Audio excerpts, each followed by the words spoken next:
오늘은 민수기 안에는 여러 가지 이야기들이 있지만 인구조사 그리고 바데스 가니아에서 있었던 정탐꾼에 대한 이야기 그리고 나서 일어나는 그 방황에서의 그 삶, 그 생활들을 함께 좀 나눠보고자 합니다. 오늘 제8강 바이블 스토리 시작하도록 하겠습니다. 우선 시작하기 전에 먼저 우리 앞서 했던 시간들을 같이 한번 좀 정리를 해보도록 할게요. 계속적으로 이렇게 복습을 해야지 여러분들이 기억하기가 쉽기 때문에 매번 시간마다 한번 좀 복습해 보도록 하겠습니다. 자, 창세기 처음 4개의 사건이 있었죠. 뭐였죠? 창조, 타락, 홍수, 바벨탑. 네. 이 4개의 사건이 있고 난 후에 이제 하나님은 4명의 사람을 통해서 하나님의 나라를 이루시기 위해서 여정을 시작하십니다. 그 4사람이 누굴까요? 데라, 아브라함, 사레, 롯. 네, 맞습니다. 아브라함, 또 사라, 그리고 그의 아버지 데라, 그의 조카 롯. 이렇게 4사람이 길을 떠나게 되죠. 그러다가 하란에 그들이 머물게 되는데 그곳에서 누가 죽습니까?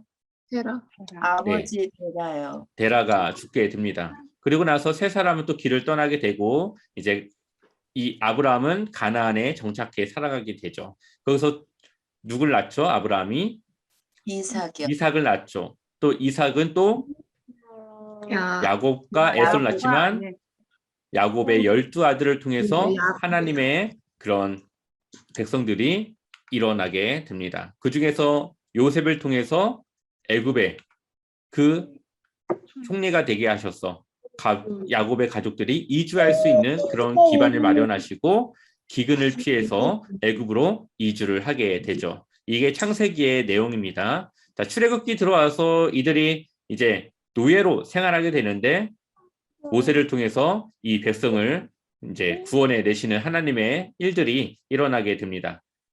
이 출애굽기 안에는 3가지 중요 사건이 있는데 첫 번째가 바로 열 재앙의 사건, 그리고 나서 하나님과의 언약을 맺었던 시내산 언약의 사건, 그리고 하나님이 이들과 함께하기 위해서 이스라엘 백성들을 통해 지으라고 하셨던 성막을 짓는 사건, 이 3개의 사건이 중심 내용으로 진행이 되고 있습니다. 그리고 성막을 짓고 난 이후에 출애굽기의 말씀은 끝이 나게 되죠.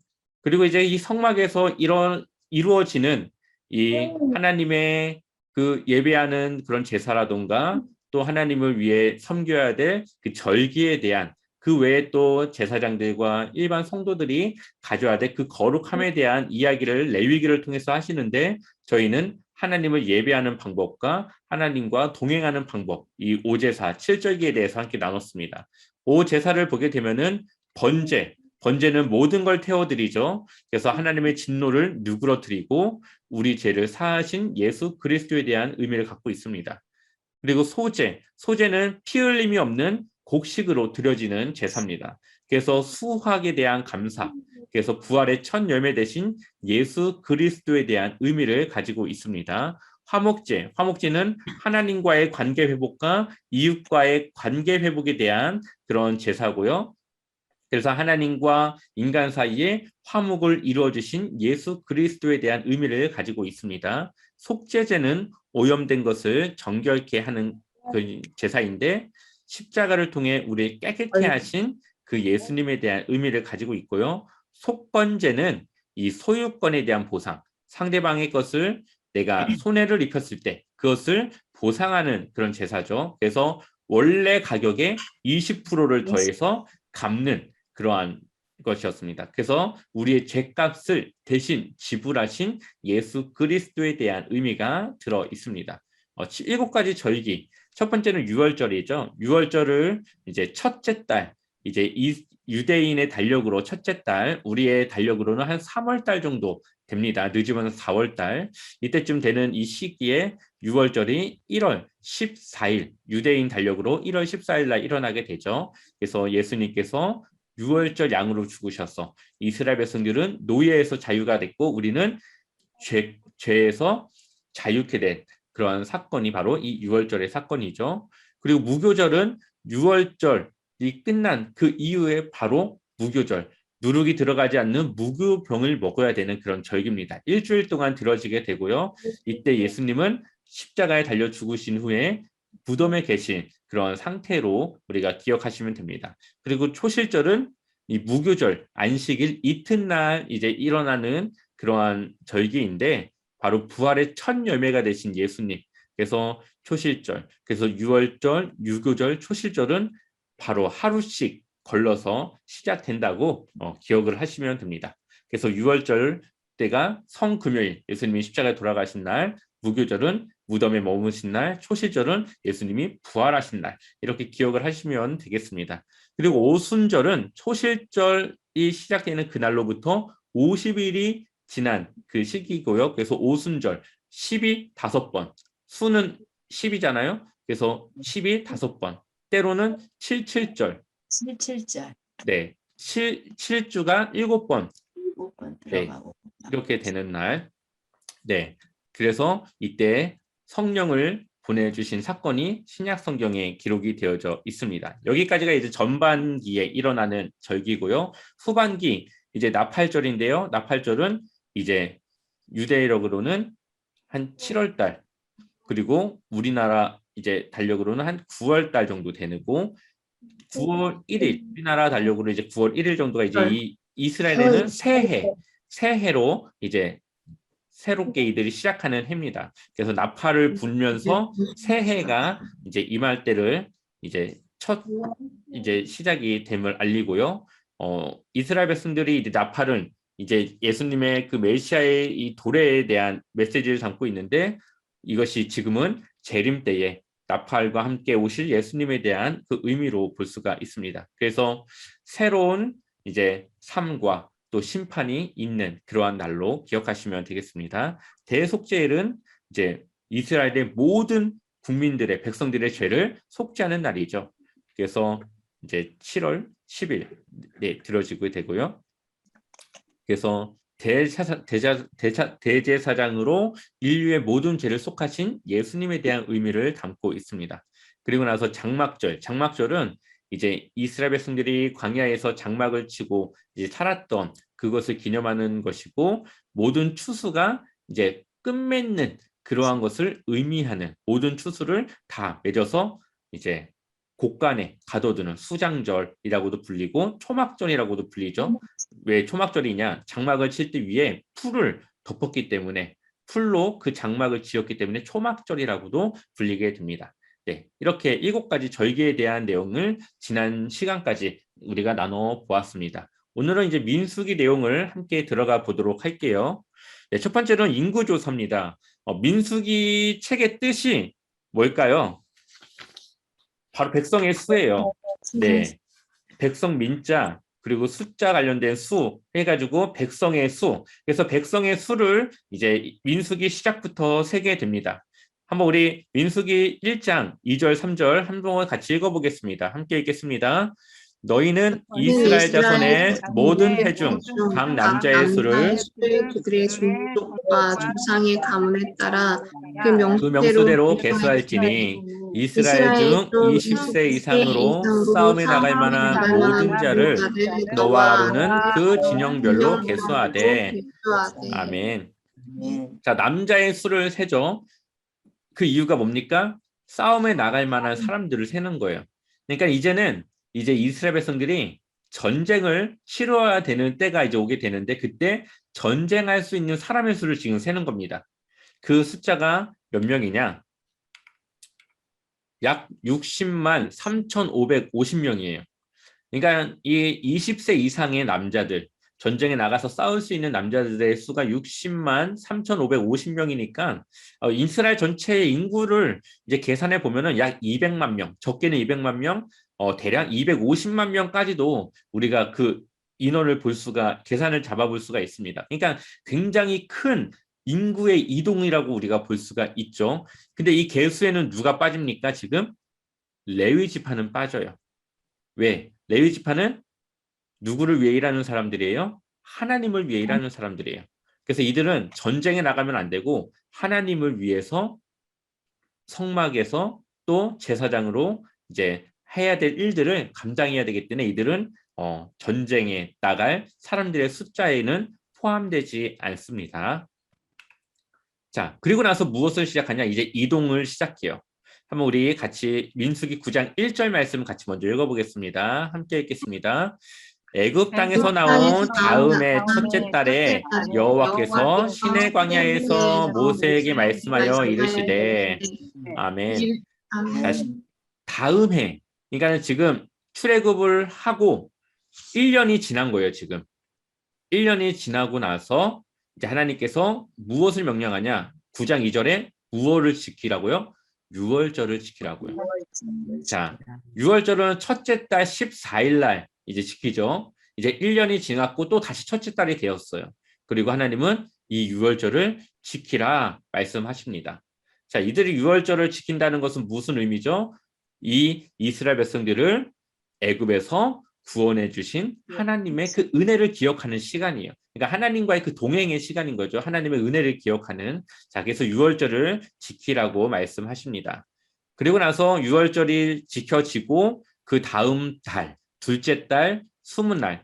그러니까는 유대 달력으로는 2월 20날, 우리가 생각할 때는 대략 4월 20일 정도, 우리나라 달력으로 치면은 4월 20일 정도 이제 출발을 합니다. 이제 시내산에서의 일정이 다 끝난 거예요.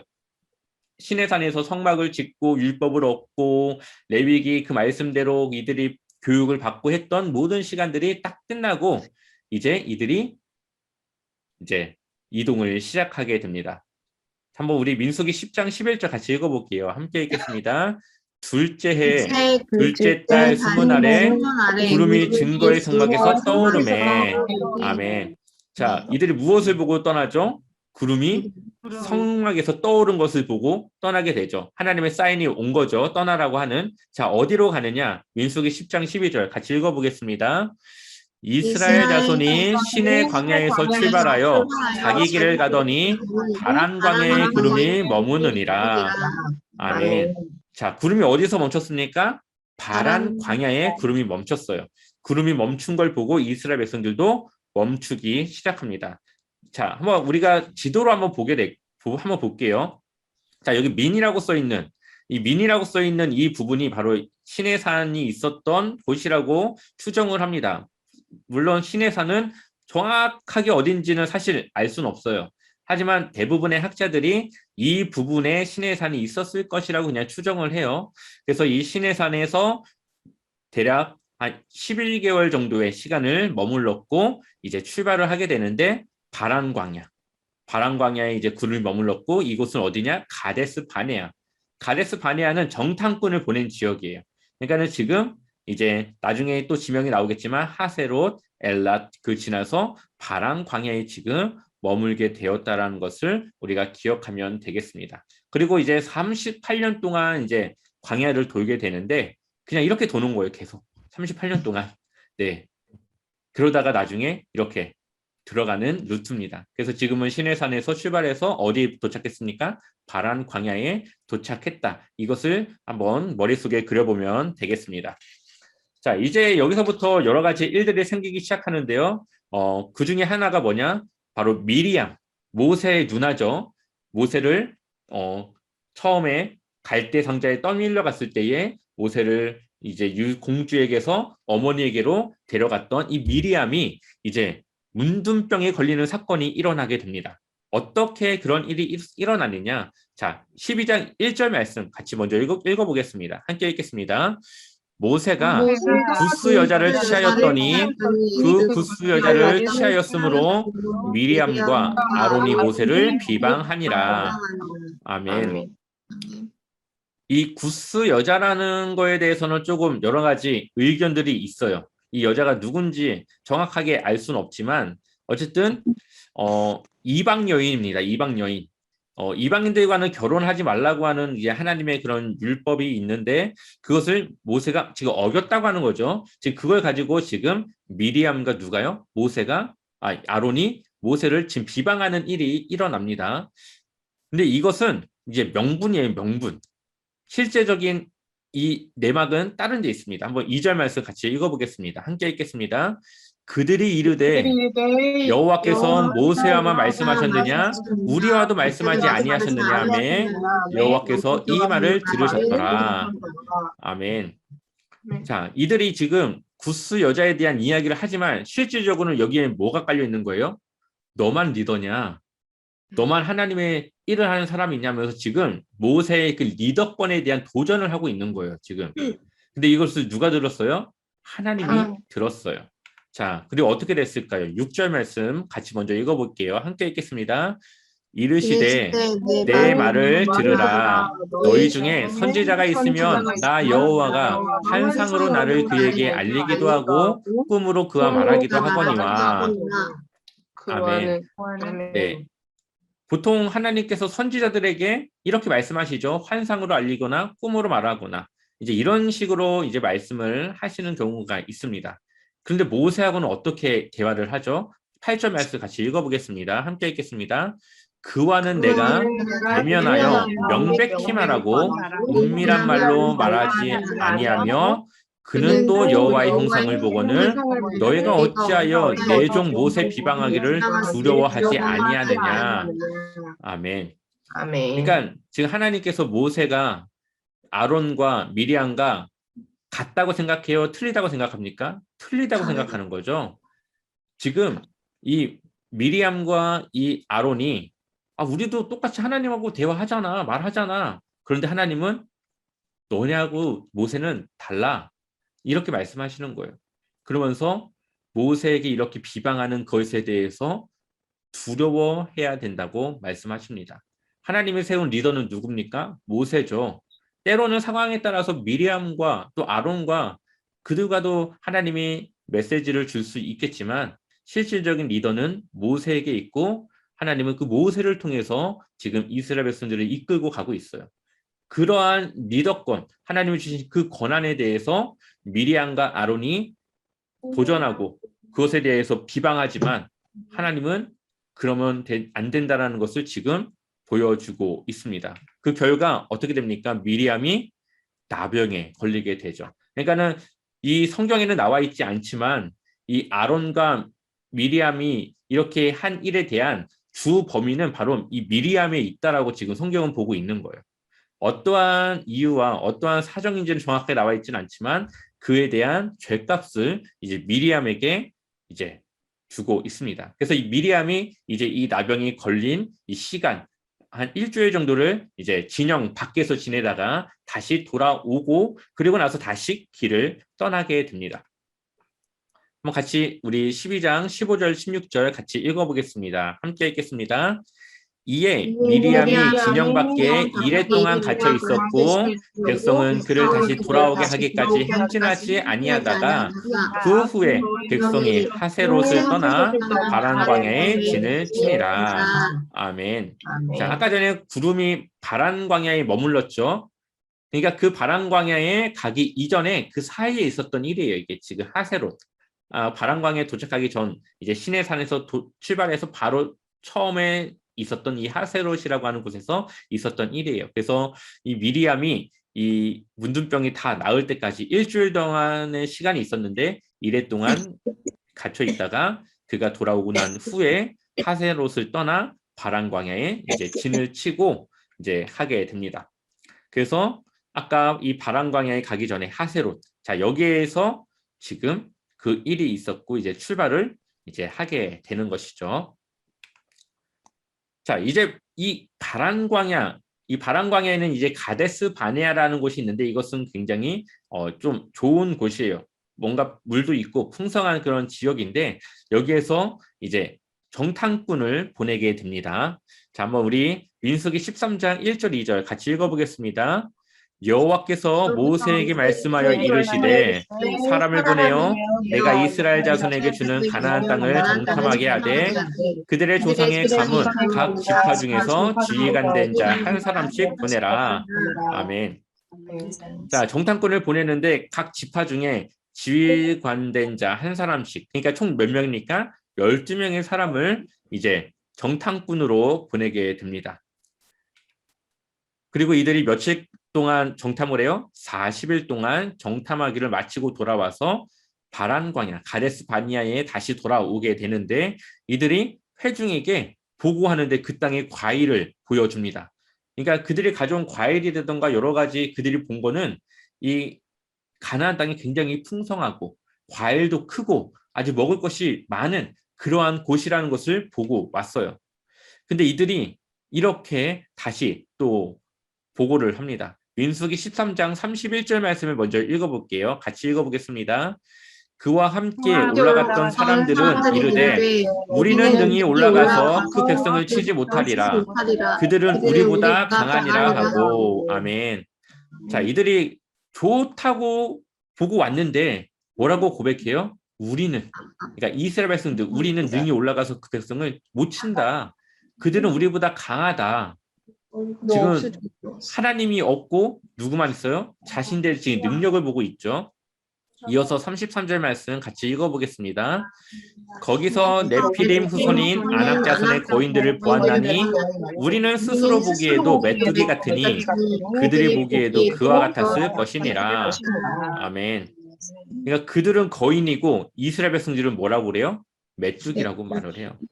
그러니까 하나님이 없이 자신들의 능력을 보니까 자신들은 싸움도 할 줄 모르고 그들보다 체격도 작고 힘도 약하고 그러니까 그들은 거인과 같고 자신들, 힘이 없는 자신들은 메뚜기 같다라고 이제 스스로를 그렇게 이야기를 하죠. 여기에는 하나님은 없습니다. 바로 우리 이스라엘 백성들 스스로의 그 힘만 이들이 하게 되죠.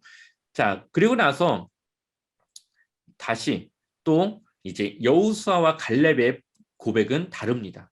민수기 14장 9절 함께 읽어보겠습니다.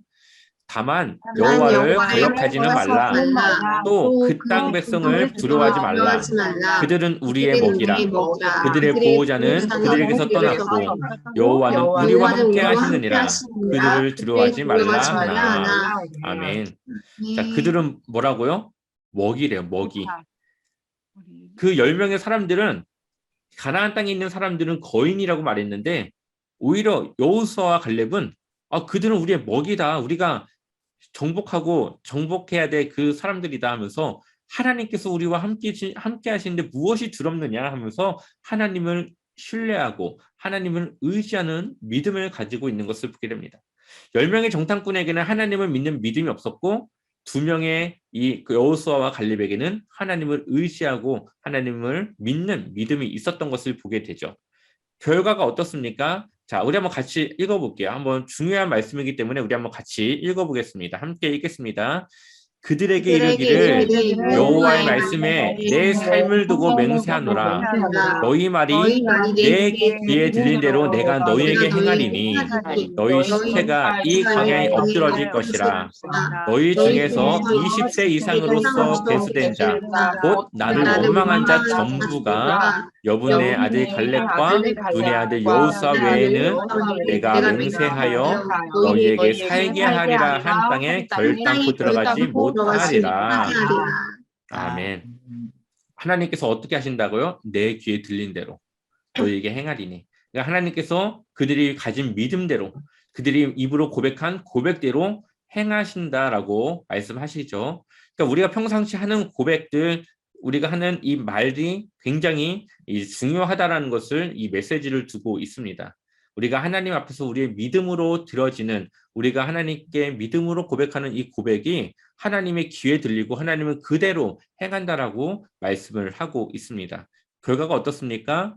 20세 이상으로 계수된 자, 곧 하나님을 원망한 자 전부가 결국은 이 광야가 그들의 무덤으로 결국은 가나안 땅에 들어가지 못하고 하나님의 약속의 땅에 들어가지 못하는 그러한 결과를 가져오게 됩니다. 그들이 고백한 대로 그들이 가진 믿음대로 결국 그들은 가나안 땅에 들어가지 못하는 거죠. 자, 이거 여기서 우리가 한번 봐야 될 것은 우리가 이 세상을 살아갈 때에 많은 힘들고 어려운 일이 있지만 우리가 하나님을 의지하고 하나님을 따라가는 믿음으로써 어떻게 고백해야 되는가? 우리가 어떻게 하나님께 입술로서 고백해야 되는가? 어떻게 우리가 하나님을 의지해야 되는가를 다시 한번 볼 수가 있습니다. 결국 이들이 귀에 들린 대로 고백한 대로 여호수아와 갈렙은 결국은 가나안 땅에 들어가게 되는 거죠. 결국은 믿음으로 하나님은 우리를 인도하신다. 라는 것을 우리가 고백할 수 있고, 오직 의인은 뭘로 삽니까? 믿음으로 말미암아 살리라 하는 이 말씀이 결국 여기서 드러나게 되는 것이죠. 결국은 하루 40일을 이제 정탐하게 되는데 하루를 1년으로 쳐서 이들이 40년 동안 광야에 생활을 하게 되고, 이제 나머지 38년, 이제 둘째 해가 됐기 때문에 2년이 지났잖아요. 나머지 38년을 이 가데스바네아, 이 바람광야 주변을 돌다가 결국은 이들이 다 죽고 나서야 이제 가나안 땅에 들어가게 됩니다. 자, 이제 이들이 이 광야를 방황하는 사이에 또다시 불만과 불평이 터져 나오기 시작해요. 물론 그 전에도 있었어요. 여러 번 있었지만 그 중요한 핵심 내용이 하나가 바로 이 반석과 관련된 일입니다. 이들이 또 먹을 것이 없는 그런 시간이 오게 됩니다. 이들이 목이 마른데 물이 없는 거예요. 그래서 모세와 아론에게 이들이 막 항의를 합니다. 그러자 모세와 아론이 하나님께 이야기를 하였고, 하나님께서 이렇게 말씀하시죠. 한번 8절 말씀 같이 읽어볼까요? 함께 읽겠습니다. 지팡이를 가지고 내 형 아론과 함께 회중을 모으고 그들의 목전에서 너희는 물을 내라 하라. 내가 그 반석이 물을 내게 하여 회중과 그들의 짐승에게 마시게 할지니라. 아멘. 자, 하나님은 이 물이라고 하는 것은 당연히 필요한 것이기 때문에 이스라엘 백성들의 요구를 정당하게 생각하십니다. 그리고 그들에게 물을 내어주라라고 말씀을 하시죠. 어떻게요? 반석에게 명령하여. 분명히 하나님은 반석에게 명령하라고 말씀하셨습니다. 근데 모세와 아론은 어떻게 행했습니까? 한번 우리 민수기 20장 10절 11절 말씀 같이 읽어보겠습니다. 모세와 아론이 회중을 그 반석 앞에 모으고 모세가 그들에게 이르되 반역한 너희여 들으라. 우리가 너희를 위하여 이 반석에서 물을 내랴 하고 모세가 그의 손을 들어 그들이 지팡이로 반석을 2번 치니 물이 많이 쏟아나오므로 회중과 그들이 짐승이 마시니라. 아멘. 지금 모세가 뭐라고 말합니까? 우리가 너희를 위하여. 지금 하나님의 능력으로 이 바위에서 물을 내는 거 아닙니까? 근데 이 모세가 계속적으로 불만과 불평을 터뜨리는 이 백성들 앞에서 이 화를 참지 못하고 우리가 너희를 위하여 이 반석에서 물을 내랴. 마치 자기의 능력으로 이것을 하는 것처럼 이 말하고 있는 거죠. 하나님의 영광을 그가 가리웠죠. 그리고 모세가 그의 손을 들어 그의 지팡이로 반석을 어떻게 해요? 2번 쳤어요. 얼마나 화가 났으면 반석을 1번 치는 것도 아니고 2번을 칩니다. 분명 하나님은 바위에게 명령하라고 그랬죠. 바위에게 명해서 물을 내야 되는데 하나님의 말씀을 따라 하지 않고 바위를 칩니다. 여기에는 이제 모세의 그런 화가 얼마나 나 있는가를 볼 수가 있죠. 자, 그리고 하나님은 이들에게 이렇게 말합니다. 같이 한번 읽어보겠습니다. 함께 읽겠습니다. 여호와께서 모세와 아론에게 이르시되 너희가 나를 믿지 아니하고 이스라엘 자손의 목전에서 내 거룩함을 나타내지 아니한 고로 너희는 이 회중을 내가 그들에게 준 땅으로 인도하여 드리지 못하리라 하시니라. 아멘. 너희가 누굽니까? 모세와 아론이 하나님을 믿지 아니하고 이스라엘 자손의 목전에서 내 거룩함을 나타내지 아니한 고로. 아까 거룩함을 나타내지 않았죠. 모세가 마치 자기가 하는 것처럼 이야기를 해서 하나님의 영광을 드러내지 못했죠. 결국은 모세와 아론도 어떻게 됩니까? 내가 그들에게 준 땅으로 그들을 인도하지 못하리라. 결국은 그들을 데리고 그 땅을 함께 들어가지 못한다라고 지금 말씀하시는 거예요. 저는 여기서 이제 하나님의 의도가 있다고 생각은 듭니다. 이 모세라고 하는 사람의 그러한 굉장히 인간의 한계를 넘어선 그런 하나님과의 그 관계와 이스라엘 백성들에게 신성시에 되게 될 그러한 것들을 우려하셔서 결국은 모세가 가나안 땅까지 들어가지 못하도록 하나님의 계획 가운데 이랬을 거라고 생각이 들어요. 왜냐하면 하나님이 이 모세와의 관계를 생각하면 이 정도 일로 모세를 이렇게까지 하실까라는 생각이 들 수가 있기 때문에 그렇죠. 하지만 하나님은 어쨌든 하나님의 영광을 드러내지 못했고 이 공의로우신 하나님은 그거에 대한 이 책임을 이제 모세와 아론에게 묻고 그 결과가 바로 가나안 땅에 들어가지 못하는 것에 대해서 말씀을 하십니다. 결국은 바위를 2번 친 그런 결과로서 모세와 아론은 가나안 땅에 들어가지 못하는 결과를 갖게 되어지는 것이죠. 우리가 하나님과의 그 관계가 좋고 하나님과의 관계가 아무리 가까워도 하나님은 그 죄에 대해서, 이 잘못한 것에 대해서는 정확하게 그것을 집어내시고 그것을 묻는 그런 하나님이시라는 것을 우리 한번 다시 돌아봐야 합니다. 그리고 또다시 이스라엘 백성들에게 불만 사건이 일어나게 되는데, 한번 우리 민수기 21장 4절 말씀 같이 읽어볼게요. 함께 읽겠습니다. 백성이 호르산에서 출발하여 홍해길을 따라 에돔 땅을 우회하려 하였다가 기로 말미암아 백성의 마음이 상하니라. 아멘. 자, 이것이 그 유명한 놋뱀 사건인데요. 백성이 호르산에서 출발해요. 이 호르산이 정확하게 어딘지 학자들마다 분명 좀 갈리긴 하지만 신의 산이라고 보통은 얘기를 합니다. 결국은 이 호르산에서 출발하여 홍해길을 따라 에돔 땅을 우회하려 하였다가 이제 에돔 땅을 지나가면은 가장 빠른 지름길이에요. 왕의 대로라고 해가지고 이 가나안 땅을 바로 직통해서 들어갈 수 있는 길이 있는데 에돔이 그것을 허락하지 않아요. 결국은 그 길을 돌아가게 됩니다. 그러니까 그 돌아가는 것 때문에 이스라엘 백성들의 마음이 어떻게 됐어요? 상했어요. 그래서 또 불만과 불평을 터뜨립니다. 자, 이게 바로 그 길이에요. 여기 에돔이 있죠? 에돔을 따라서 쭉 가면은 바로 이렇게 건너면 바로예요. 이렇게 가면은. 그런데 이 에돔이 여기를 지나가는 것을 허락하지 않으니까 어떻게 돌아가냐? 이렇게 돌아가요. 이런 식으로. 그러니까는 얼마나 길이 멀어요. 이 먼 길을 돌아가야 되는 것 때문에 이 백성들의 마음이 상했고 결국 또 하나님께 뭘 터뜨립니까? 불만과 불평을 터뜨리게 됩니다. 그리고 하나님은 이 뱀을 통해서 이들을 심판하게 되죠. 민수기 21장 6절을 보면 여호와께서 불뱀들을 백성 중에 보내어 백성을 물게 하심으로 이스라엘 백성 중에 죽은 자가 많으니라. 결국 하나님의 그 심판을 이들이 또 받게 되는 것이죠. 그래서 모세가 또 기도해요. 그리고 하나님께서 그에게 한 가지 해결 방법을 주는데 뭐냐? 놋뱀을 만들어 장대 위에 달아요. 그러니까 장대 위에 높이 달아서 그것을 보면 살고 그것을 안 본 자들은 결국 죽게 되는 거죠. 결국 여기서는 믿음이라는 것이 필요해요. 사실 우리가 이성적으로 볼 때, 논리적으로 볼 때 지금 뱀에 물려서 죽을 위기에 있는데 놋뱀을 만들어서 그것을 본다고 산다고 생각하겠습니까? 그렇지 않겠죠. 뭔가 치료를 해주던가 약을 주던가 그러한 뭔가 방법이 있어야 되는데 하나님의 방법은 그것이 아니라 그것을 보면 놋뱀을 보면 그러니까 믿음으로 그것을 보면 사는 거죠. 결국 이 놋뱀은 예수님을 상징하는 사건입니다. 요한복음 3장 14절 말씀 한번 같이 읽어볼까요? 함께 읽겠습니다. 모세가 광야에서 뱀을 든 것 같이 인자도 들려야 하리니. 아멘. 광야의 이 놋뱀 사건은 어떠한 사건을 지금 전제하고 있습니까?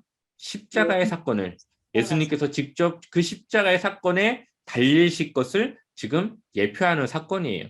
그래서 놋뱀을 본 사람들이 살았죠. 십자가에 달리신 예수님을 믿는 사람들은 구원을 얻는다라고 하는 이러한 동일한 이 구원의 원리를 이 안에 갖고 있습니다. 그렇기 때문에 이 놋뱀 사건이 그냥 그저 그런 사건이 아니라 굉장한 이 메시지를 담고 있는 이 예수 그리스도를 예표하는 사건이라고 하는 것을 기억하시면 좋겠습니다.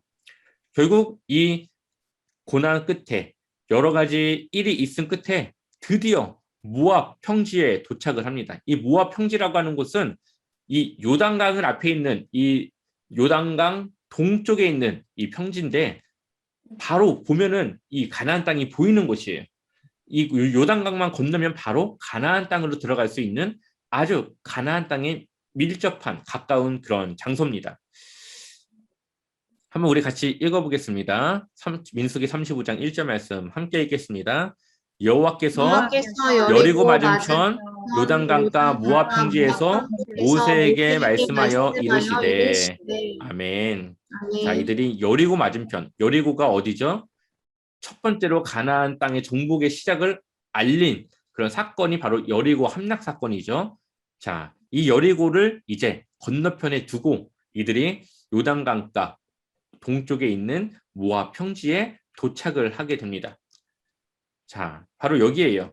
이 모압이 있고 이 여기가 사해, 여기가 갈릴리, 그리고 이 중앙에 흐르는 이 강이 바로 이 요단강인데 이 요단강 동쪽, 여기가 서쪽, 여기가 동쪽, 여기에 지금 이스라엘 백성들이 도착을 했습니다. 그러니까 방황의 시기가 끝나고 모압 평지에 도착해서 이제 곧 가나안 땅에 정복을 하기 직전의 상황이고, 여기서 모세는 다시 한번 하나님의 율법에 대해서 강조를 하게 되는데 그 내용이 뭐냐? 바로 신명기의 내용이에요. 그래서 신명기는 이제 다음 시간에 하겠지만, 신명기의 뜻은 또 신, 그리고 명령할 명, 다시 한번 하나님의 명령을 되새기는 말씀이 바로 이 신명기의 말씀입니다. 그래서 이 모압 평지에서 모세의 설교가 있게 되는데 그 설교의 내용이 바로 이 신명기서의 내용이에요. 그래서 이 모압 평지에서의 내용은 다음 시간 신명기를 통해서 같이 나눠보도록 하겠습니다. 자, 오늘 민수기 요약을 한번 들어가 볼게요. 자, 맨 처음에 이 이스라엘 백성들의 무엇을 셌죠? 숫자. 인구의 수를 셌습니다. 그리고 유월절을 지켰죠. 그리고 나서 이들이 이동을 시작하게 됩니다. 이동을 하면서 모세의 권위에 도전하는 이 사건이 생기죠. 결국 그의 누나 미리암이 문둥병에 걸리게 되었고, 그 이후에 이제 바란 광야 가데스 바네아에 도착해서 정탐꾼을 보내게 됩니다. 이 정탐꾼이 갔다 와서 그들이 보고한 이 믿음대로 하나님은 귀에 들린 대로 행하셨고, 여호수아와 갈렙을 제외한 20세 이상의 모든 사람들은 이제 이 광야를 방황하다 생을 마감할 수밖에 없는 이제 심판의 결과를 맞게 됩니다. 그래서 40년간의 방황이 시작되어지게 되고, 여기서 물을 달라고 하는 이스라엘 백성들의 요구에 모세가 바위를 내려치게 되죠. 2번. 그리고 모세와 아론은 이 가나안 땅에 들어갈 수 없는 그런 결과를 낳게 됩니다. 그리고 또다시 이스라엘 백성들이 이 길을 우회해서 가는, 에돔을 못 지나가고 길을 우회해서 가야 되는 힘든 이 고난의 길 때문에 마음이 상해서 또다시 불만과 불평을 터뜨립니다. 그리고 이때 그 불뱀을 통해서 심판을 받은 이스라엘 백성들이 무엇을 보면 살았죠? 노뱀. 네, 노뱀을 보고 살게 되는 사건이 일어나게 되고, 이 사건을 끝으로 이제 모압 평지에 도착을 하게 됩니다. 물론 이 노뱀 사건이 끝난 이후에 이제 두 민족의 왕가의 싸움도 있었고 또 다른 그런 사건들이 조금 있었지만 그 사건들은 좀 뛰어넘었고요. 노뱀 사건 이후에 바로 모압 평지에 도착해서 이제 신명기의 말씀이 이어지기 직전의 상황이 이 민수기 말씀에 들어가 있습니다. 네, 이렇게 정리하시면 될 것 같고요. 다음 시간 신명기 모세의 설교 함께 우리가 나눠 보도록 하겠습니다. 오늘 강의는 여기서 마치겠습니다. 감사합니다.